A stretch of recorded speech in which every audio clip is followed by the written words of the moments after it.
अस्सलाम वालेकुम। पेश खिदमत है तवील तरीन दास्तान रोलू का नेक्स्ट एपिसोड।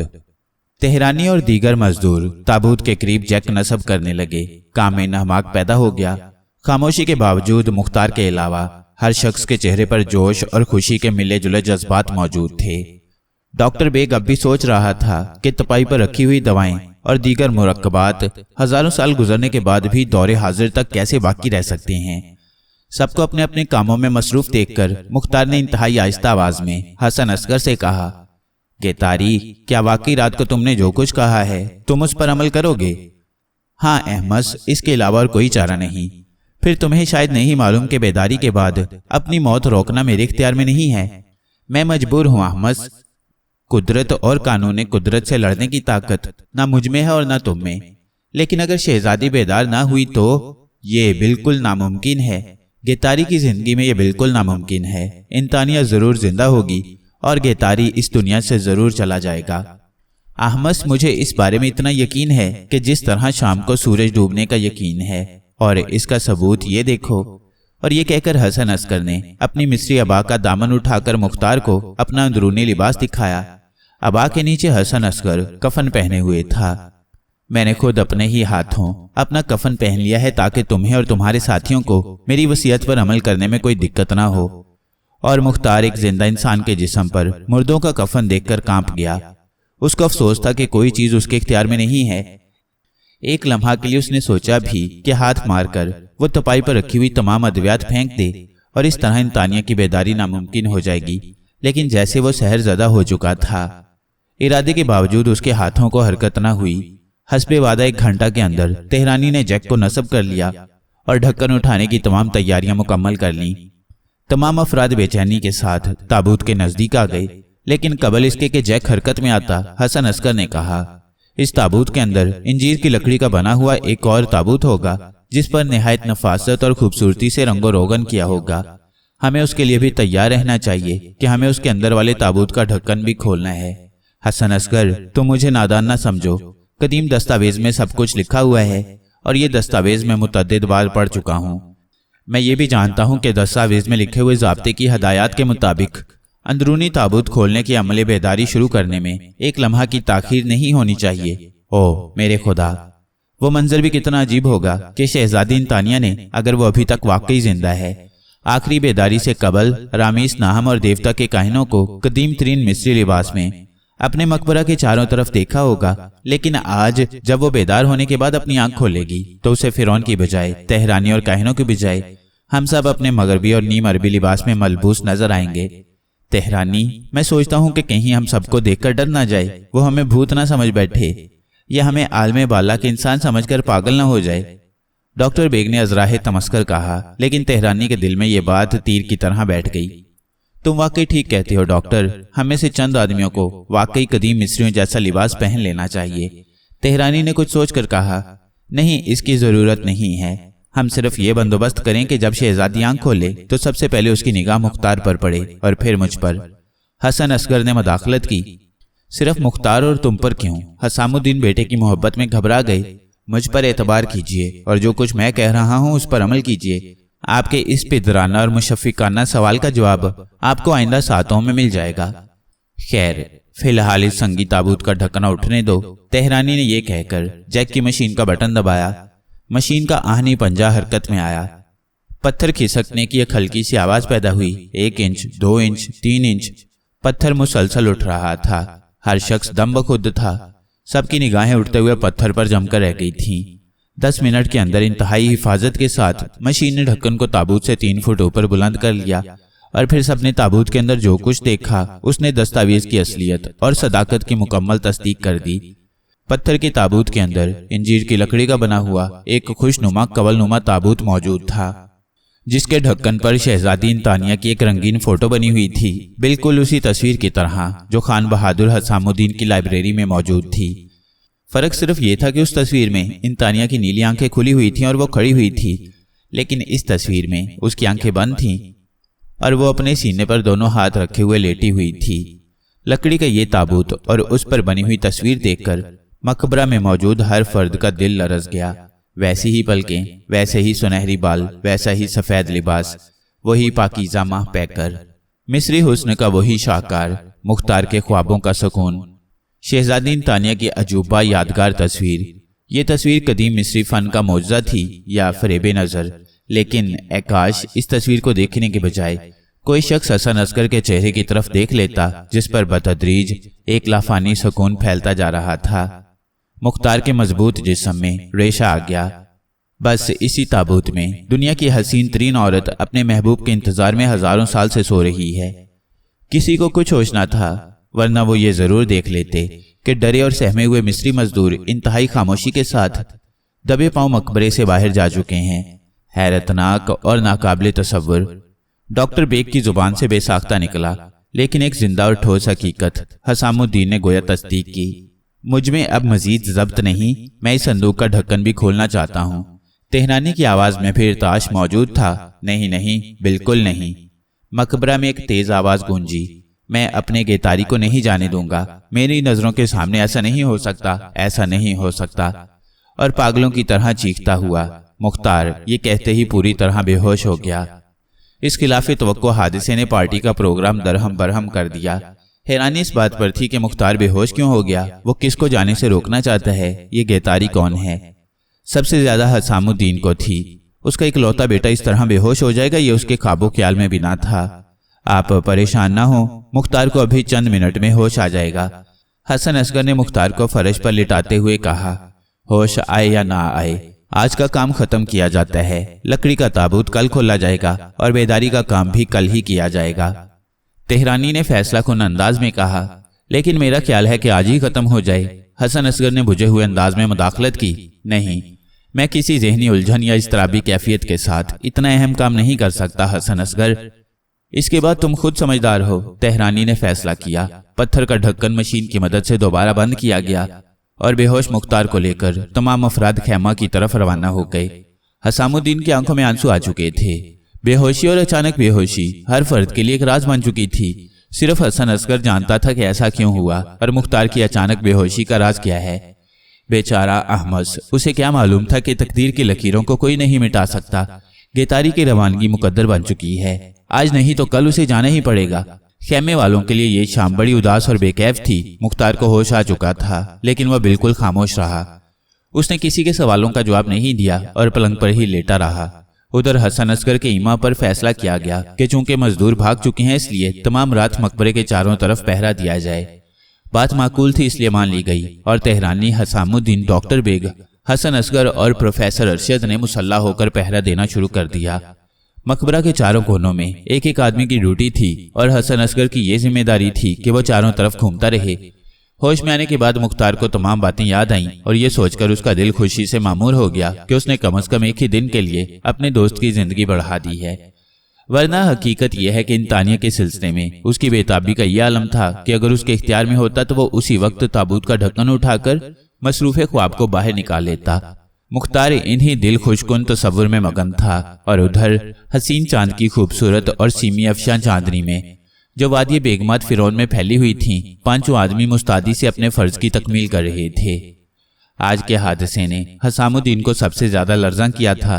ये ठीक है कि उसे मिस्रियात से दिलचस्पी थी, उसको मिस्र की कदीम चीजों से मोहब्बत थी और उसका ये शौक जुनून की हद तक बढ़ चुका था। लेकिन बहरहाल अब वो उम्र के उस आखिरी दौर में था जहां पहुंचकर इंसान को हंगामा आराइयों से नहीं, सुकून इत्मीनान से प्यार हो जाता है। वो हरगिज इस सख्त मुहिम का प्रोग्राम ना बनाता, लेकिन मुख्तार को परेशानियों से निजात दिलाने के लिए उसने इस दुश्वार काम का बेड़ा उठा लिया था। उस वक्त भी जबकि वह मकबरा के शुमाल मगरबी कोने में एक पत्थर पर बैठा पहरा दे रहा था, ख्यालात व अफकार का एक हजूम उसके दिमाग को परेशान कर रहा था। उसने अपने किसी साथी को आज तक ये बात नहीं बताई थी कि वो भी अक्सर रातों को तारीकियों में इंतानिया को लिबास मिजाजी में कई बार देख चुका है। उसी इंतानिया को जो इस वक्त ताबूत में सो रही थी और जिसकी ताबूत पर बनी हुई तस्वीर को देखकर उसकी आंखों में अंधेरा सा छा गया था। अब उसके जहन में सिर्फ एक ही ख्याल था, अगर इंतानिया बेदार हो गई तो उसकी बेदारी के बाद क्या होगा। रात बढ़ती गई और हिसामुद्दीन की परेशानियों में इजाफा होता गया। सामने हद नजर तक कदीम खंडरात के वीराने फैले हुए थे और चांदनी रात में उनके साए इस तरह घट बढ़ रहे थे कि जैसे इस गैर आबाद वादी में दराज कामत गैर इंसानी वजूद झुक झुक कर आपस में सरगोशियां कर रहे हों। अपनी राइफल को एक चट्टान के सहारे लगाकर उसने सिगरेट सुलगाया और इन प्रागंदा ख्याल से अपने जहन को पाक करने की कोशिश की जो उसको परेशान कर रहे थे। लेकिन फिर भी एक लम्हा के लिए उसने सोचा कि इन दफनशुदा मिस्रियों की रूहें अपने मकबरा की सैर करने के लिए आती होंगी तो हम सबको देखकर उनको कितना इश्तियाल होता होगा कि हम उनकी वादी के हैबतनाक सुकून में मखल हो रहे हैं। बहरहाल वो इन्हीं ख्यालों में उलझा रहा। एक लर्जा खेज इज़्तिराब उसके दिलो दिमाग में इंतशारी कैफियत पैदा करता रहा। उसकी बेचैनियां बढ़ती रहीं, लेकिन फिर उसने खुद को तसल्ली देते हुए कहा कि उसने यहाँ आकर तारीख के औराक से फना ना होने वाले फिरौन के खिलाफ कोई अलम बगावत नहीं बुलंद किया, बल्कि उसके मिशन की खिदमत की है। वो सब इस तारीखी तजुर्बा की तकमील कर रहे हैं जो हैकिल आजम के काहिन ने सीटी अव्वल के सामने रखी थी, और वह फिरौन के उस ख्वाब को मुमकिन बनाने की जद्दोजहद कर रही हैं जिसके जरिए मिस्र का ये अजीमुशान फिरौन मुस्तकबिल बाद के लोगों को अपनी शौकत अजमत की आंखों देखी दास्तान सुनवाना चाहता था। चुनाचे इस माकूल दलील से उसके बेचैन दिल को बहुत सुकून मिला और वो गैर इंसानी खौफ जो उस पर गालिब आ चुका था बतदरीज कम होने लगा। लेकिन ये क्या? हसामुद्दीन चौंक खड़ा हो गया। अनकरीब आबाद वादी से एक आवाज तरन्नुम और मौसीकी में डूबी हुई, एक नुस्वानी आवाज, एक ऐसी आवाज जो बिल्कुल गैर मुतवक्का और बैदुल क्यास थी। हसामुद्दीन का दिल बैठने लगा। उसके हाथ राइफल के दस्ते पर शिकंजे की तरह कस गए। पहले उसने सोचा कि शायद ये आवाज उसके तसव्वुर का कोई धोखा हो, लेकिन नहीं, ऐसा नहीं हो सकता था। आवाज एक मर्तबा फिर वादी में फैली। वादी में बिल्कुल सन्नाटा था, हर तरफ सकूत था। चांद की रोशनी फीकी पड़ती जा रही थी और हवा भी खामोश होकर ठहर गई थी। आज हतमी तौर पर इंसानिया की बेदारी का वक्त था। तमाम कामों से फारिग होने के बाद तमाम अफराद मकबरे में ताबूत के पास जमा हो गए। जैक के जरिए पत्थर का ढक्कन उठाया गया। एक मर्तबा फिर सबकी निगाहों के सामने लकड़ी का ताबूत मौजूद था। जहां तक मेरी मालूमात का ताल्लुक है, बेदारी के सिलसिले में इस्तेमाल होने वाली तमाम चीजें मौजूद हैं और मैं नाश्ता के वक्त हर एक को बता चुका हूं कि कौन आदमी क्या क्या काम करेगा। मसलन आखिरी चिराग मैं खुद रोशन करूंगा और मैं आपके इशारे का मुंतजिर रहूंगा। जैसे ही आप इशारा देंगे मैं उस मादे में जो खुशबूदान में मौजूद है लोबान की बत्ती डुबोकर उसको जला दूंगा, डॉक्टर बेग ने कहा। और मेरा काम यह है कि जैसे ही शहजादी आंखें खोले मैं उस कराबा में रखे हुए शरबत में सिलसिलावार रखा हुआ नंबर 2 वाला सफूफ डाल दूंगा और तुम ये शरबत उसको पिला दोगे, हसामुद्दीन ने कहा। आखिरी हदायत यह है कि उसको ताबूत से निकालकर जब हम फर्श पर लिटाएंगे उस वक्त कोई आवाज ना निकाले, कोई ना बोले, बिल्कुल कब्र का सा सुकून रहे, हसन असगर ने कहा। उस वक्त मकबरे का अंदरूनी मंजर वाकई अजीबो गरीब था। हजारों साल पुराने शमादान में एक इंतहाई कदीम चिराग जल रहा था और उसका धुआं दाएं दरवाजे से बल खाता हुआ बाहर जा रहा था। पत्थर के ताबूत में इंजीर की लकड़ी का बना हुआ कमल नुमा ताबूत जरा सा तिरछा रखा हुआ था। ताबूत पर 2 प्याले रखे हुए थे जिनमें किसी किस्म का मरहम था, एक धात का बना हुआ लोबान दान, एक जवाहरात से मरसा प्याली जिनमें भूरे रंग का कोई सफूफ रखा हुआ था, एक सुराही और एक बड़ा चिराग जो तपाई पर रखे हुए कैसे बर्तन में रखा हुआ था जिसके पाए किसी जानवर की टांग के शक्ल के थे। 6 और चिराग कुछ कुछ फासले पर रखे हुए थे। तेहरानी ने हदायत की थी कि जैसे ही वो शहजादी को ताबूत से बाहर निकाले लोबान जला दिया जाए। अब तेहरानी ताबूत के बिल्कुल करीब चला गया। उसने कहा, कबल इसके कि मैं ढक्कन खोलूं, आप लोग जो कुछ कहना चाहते हैं कह लें। ये मेरी गुजारिश है कि ताबूत खोलने के बाद किसी की जुबान से एक हरफ भी ना निकले।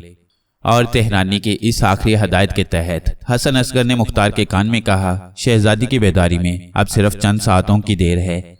मेरी इल्तिजा है कि आज तुम अपने जज्बात पर काबू रखना और ऐसी कोई हरकत ना करना जिसके नतीजे में ना सिर्फ ये कि काम खराब हो बल्कि मैं अपनी जिंदगी के इंतहाई कदीम मिशन में नाकाम भी हो जाऊं। और हाँ, मेरी वसीयत पर भी जरूर अमल कर लेना। मुख्तार ने हसन असगर की बात का कोई जवाब नहीं दिया, सिर्फ गौर से उसकी तरफ देखता रहा और सोचता रहा कि आज उसे क्या करना चाहिए। ताबूत पर झुका हुआ तेहरानी एक नाजुक हथौड़ी की मदद से ढक्कन की कीलें निकाल रहा था। मकबरा में मौजूद हर शख्स का साया रंगीन दीवार और खूबसूरत छत पर जमकर रह गया था। किसी अनजाने खौफ के तहत हसामुद्दीन के चेहरे की सुर्खी गायब हो चुकी थी। प्रोफेसर की चौड़ी पेशानी पर पसीने के कतरे नमूदार थे और डॉक्टर बेग खामोशी के साथ ये सोच रहा था कि अगर वाकई ताबूत के अंदर से एक जिंदा औरत निकली तो ये इल्म तिब का एक शानदार कारनामा होगा। लेकिन यह भी तो मुमकिन है कि ताबूत बिल्कुल खाली हो। मकबरा की तमाज़त हर लम्हा बढ़ती हुई मालूम हो रही थी। तेहरानी का इशारा पाकर हसन असगर ताबूत के सरहाने गया। دونوں نے تابوت کا ڈھکن اٹھایا اور پھر مقبرہ میں پھیلی ہوئی دھندلی روشنی میں سب نے دیکھا کہ زعفرانی رنگ کے کپڑوں میں لپٹی ہوئی انتانیہ، جس کا چہرہ ایک سنہری نقاب میں پوشیدہ ہے، تابوت کے اندر سو رہی ہے۔ تہرانی نے ایک مرتبہ پھر انگلی کے اشارے سے سب کو خاموش رہنے کا حکم دیا۔ حسن عسکر کی مدد سے انتانیہ کا مومیائی شدہ اکڑا ہوا جسم بہت احتیاط کے ساتھ تابوت سے نکال کر زمین پر لٹا دیا گیا۔ حسام الدین نے گہری اور خوفزدہ سانس لی۔ تہرانی کینچی سے انتانیہ کے جسم پر کسی ہوئی پٹیاں کاٹنے لگا اور ڈاکٹر بیگ نے خوشبو میں ڈبو کر لوبان سلگا دیا۔ ہدایت کے مطابق مختار نے بھی کانپتے ہاتھوں سے 2 چراغ جلا دیے اور چراغوں کے تیل کی خوشبو لوبان کی خوشبو میں مل کر کمرے میں پھیل گئی۔ ڈاکٹر بیگ نے جھک کر تابوت میں دیکھا اور یہ دیکھ کر اس کو مزید حیرت ہوئی کہ اس میں دستاویز نما کوئی اور چیز موجود ہے۔ تہرانی کی اجازت کے بغیر اس نے یہ چیز اٹھا لی۔ واقعی یہ ایک دستاویز تھی، قدیم مصری زبان میں لکھی ہوئی ایک لمبی تحریر۔ تہرانی کے کندھے پر ہاتھ رکھ کر اس نے اس کو یہ دستاویز دکھائی اور تہرانی نے پٹیاں کاٹنے کا کام ادھورا چھوڑ کر اس کا پڑھنا شروع کر دیا۔ دستاویز میں لکھا تھا، اے آنے والی نسل کے وہ انسان، میں فرعون سوئم تم سے مخاطب ہوں۔ ان فرعونوں کی ہدایت کے مطابق جو مجھ سے پہلے آ چکے تھے، میں نے بھی اپنی حکومت کے 16ویں برس میں سوری کے متبرک مہینے کے 10ویں دن اپنے باپ دیوتا را کی تمام دعاؤں کے ساتھ اخناتون مصری کی اولاد انتانیہ کا مقبرہ کھولا، اور یہ دیکھ کر کہ انتانیہ واقعی سو رہی ہے، اس پر دیوی کا سایہ روز اول کی طرح باقی ہے۔ اے وہ انسان جس کو میں نے کبھی نہیں دیکھا، میں فرعون زمان دوئم کا بیٹا، یہ اس لیے تحریر کر رہا ہوں کہ جب تو شہزادی کو بیدار کرے تو اسے یہ بھی بتا دے کہ فرعون دوئم نے عقائد اور نسلی دشمنی کے باوجود محض اس کی محبت کی خاطر جو وہ احمد سے کرتی تھی اور اس جذبہ کی خاطر جس کا مظاہرہ اس نے سٹی اول کے تجربہ کی کامیابی کے لیے دکھایا تھا، دیگر مقبروں کی طرح اس کے مقبرے کو کوئی نقصان نہیں پہنچایا۔ البتہ شاہی خزانے میں اس کا تمام سامان ضرور منتقل کر دیا تاکہ وہ میرے ان بیٹوں کے کام آئے جو مجھے صرف فرعون بلکہ مقدس دیوتا را کا بیٹا خیال کرتے ہوئے میرے آگے سجدہ کرتے تھے۔ انتانیہ کا مقبرہ کھول کر اس کو بیدار کرنے والے اے انسان، مجھے نہیں معلوم کہ تو کب اور کس وقت میری حکومت کے کتنے عرصے کے بعد سٹی اول کے اس تجربہ کی کامیابی کا اعلان کر دے گا، لیکن میرے دیوتاؤں نے مجھے اتنا ضرور بتایا ہے کہ اس وقت بھی یہ دنیا آباد ہوگی اور نیل کا پانی اسی طرح مصر کو سیراب کر رہا ہوگا۔ اس لیے میں اس دستاویز میں خود اپنی تاریخ نقش کروائے دے رہا ہوں تاکہ جہاں تو سٹی اول اور اس کے مقدس کہانوں کی عظمت کی داستان بیان کرے، وہاں دنیا کو یہ بھی بتا کہ فرعون سوئم کون تھا۔ ایک مرتبہ پھر یاد کر کہ فرعون سوئم جس نے ہزاروں سال تک ایک ہی راستہ پر چلنے والے مصری تمدن کے ہر گوشے، علم و فن، رسم و رواج، حتیٰ کہ مصریوں کے لیے مخصوص خد و خال تک کا رخ اپنی مرضی کے مطابق موڑ دیا تھا، اپنے خصوصی کاتب سے یہ تحریر کروا رہا ہے اور گواہی کے لیے اپنے بیٹے کو اپنے قریب بٹھا لیا ہے۔ سن اے انتانیہ کو اس کی نیند سے نجات دلانے والے انسان، سن کہ جب میرا باپ فرعون دوئم مرا تو میری عمر صرف 9 برس کی تھی۔ میری پھوپھی پورے مصر کی سیاہ سفید کی مالک تھی، وہ مجھے دربار میں ہر وقت ساتھ رکھتی تھی اور اس نے میری کمسنی کے باوجود اپنی چھوٹی بیٹی کی شادی بھی میرے ساتھ کر دی تھی، لیکن مجھے اپنی پھوپھی پر کوئی اعتبار نہ تھا۔ 18 برس کی عمر میں نے محل سے فرار اختیار کیا اور 10 برس تک ایک مندر میں کاہن کی خدمت انجام دیتا رہا۔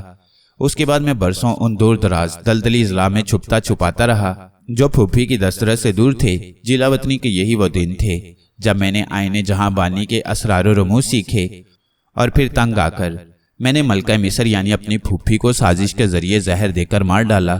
مجھے پورا یقین ہے کہ میری پھوپھی مجھ سے ایک شفیق ماں کی طرح محبت کرتی تھی، لیکن میں اسے سخت متنفر تھا۔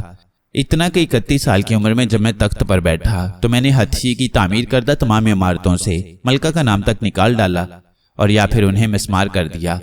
میں نے اپنے دور حکومت میں اپنے دشمنوں پر 18 حملے کیے۔ میں نے 30,000 فوج کے ساتھ فارموسی پر حملہ کیا اور صرف 9 دن میں 160 میل چل کر غازہ پر قبضہ کیا۔ میں نے قدیشہ فتح کیا اور 330 شہزادوں کو قتل کیا اور وہ دولت حاصل کی جو مجھ سے قبل کسی فرعون نے حاصل نہیں کی تھی۔ میں نے ایسے جہاز بنائے جو سمندر کی سطح پر رتھوں کی طرح چلتے تھے اور ان کا انتظام اپنے ایک سردار کو سونپ دیا جس نے میرے فوجی کمانڈر کی مدد سے تمام علاقے بھی فتح کر لیے جو سمندر کے اس پار تھے۔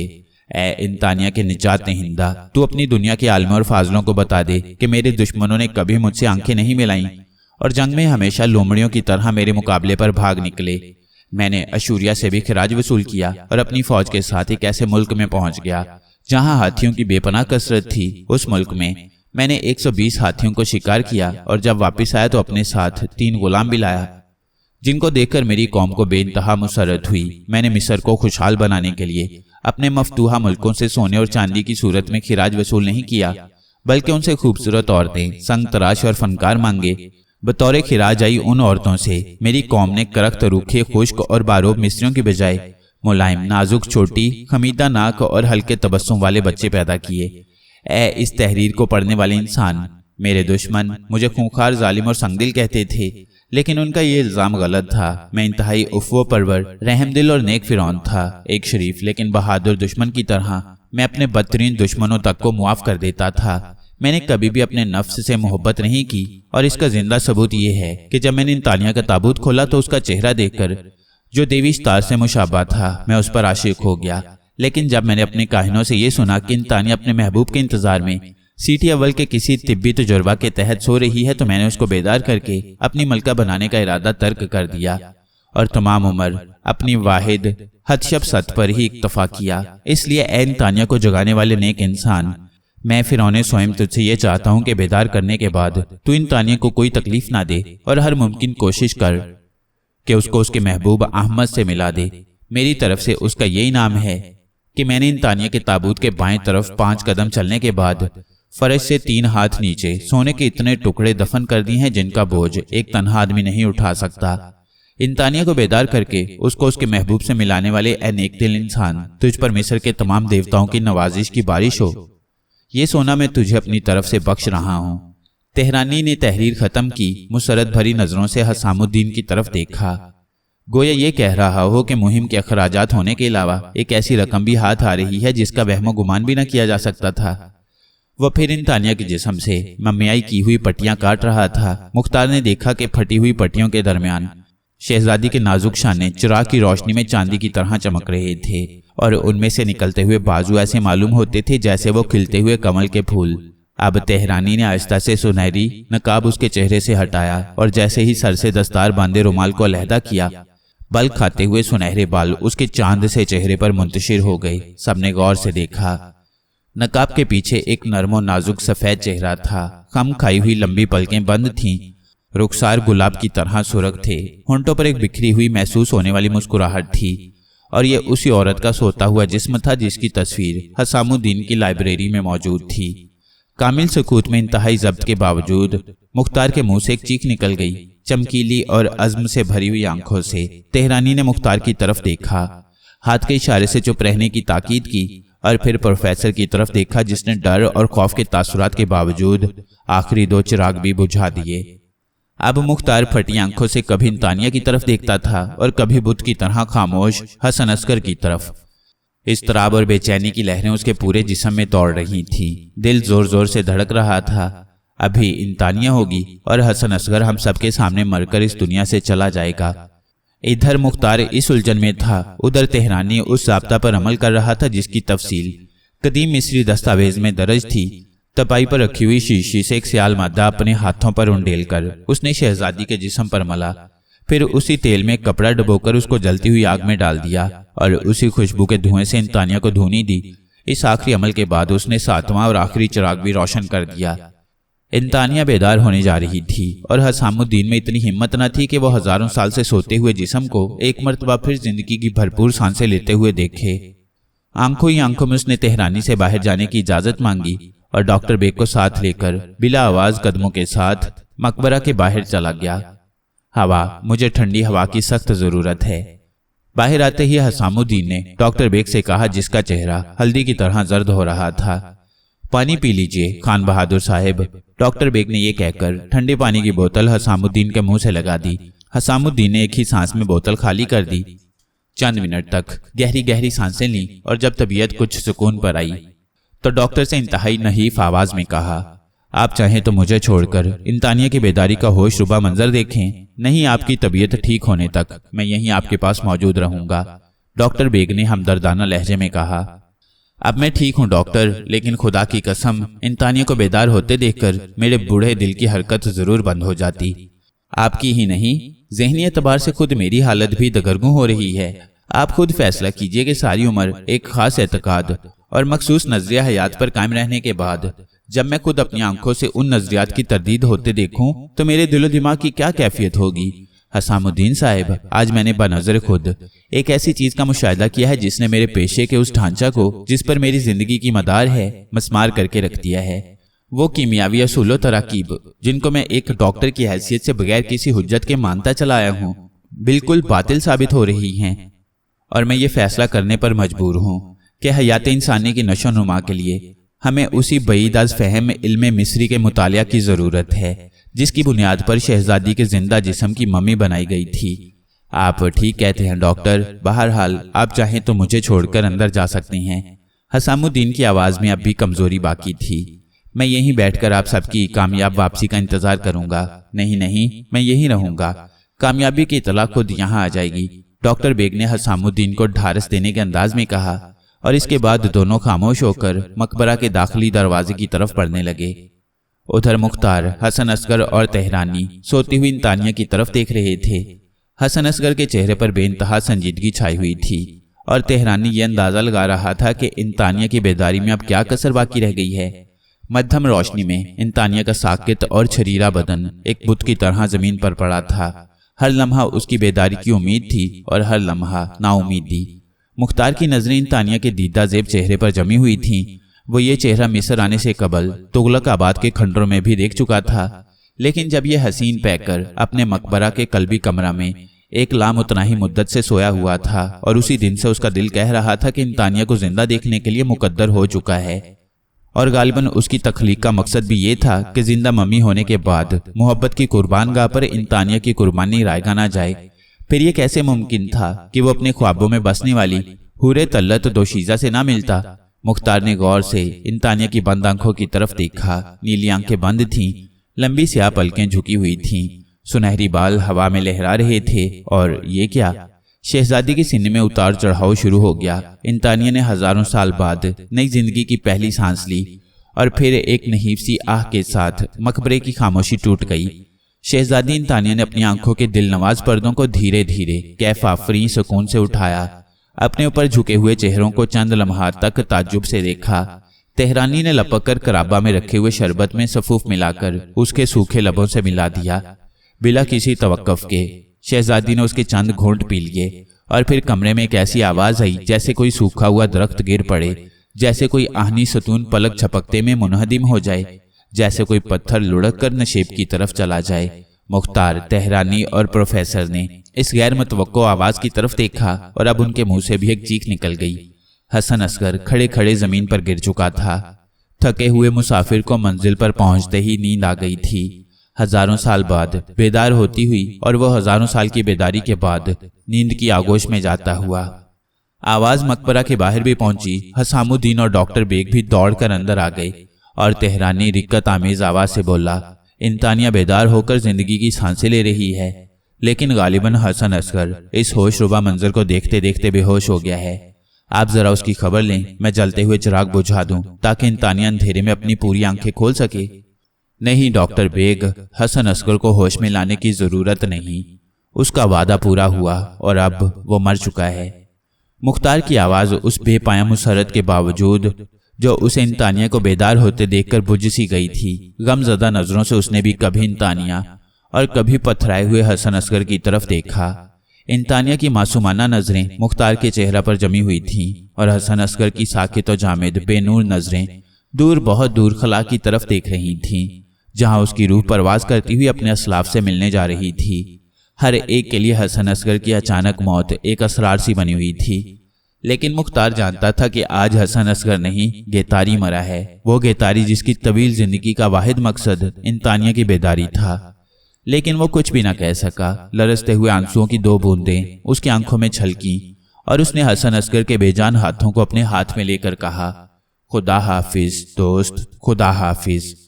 اور ان سب باتوں سے بالکل بے نیاز انتانیہ اب بھی مختار کی طرف تھکی تھکی آنکھوں سے دیکھ رہی تھی۔ دھیرے دھیرے نیلی آنکھیں طبعی نیند سے بوجھل ہونے لگیں، اور چند لمحات کے بعد وہ پھر سو گئی۔ قدیم مصر کی تاریخ کے دونوں کردار سو چکے تھے، لیکن ایک کی نیند زندگی سے بھرپور تھی اور دوسرے کی نیند موت سے لبریز۔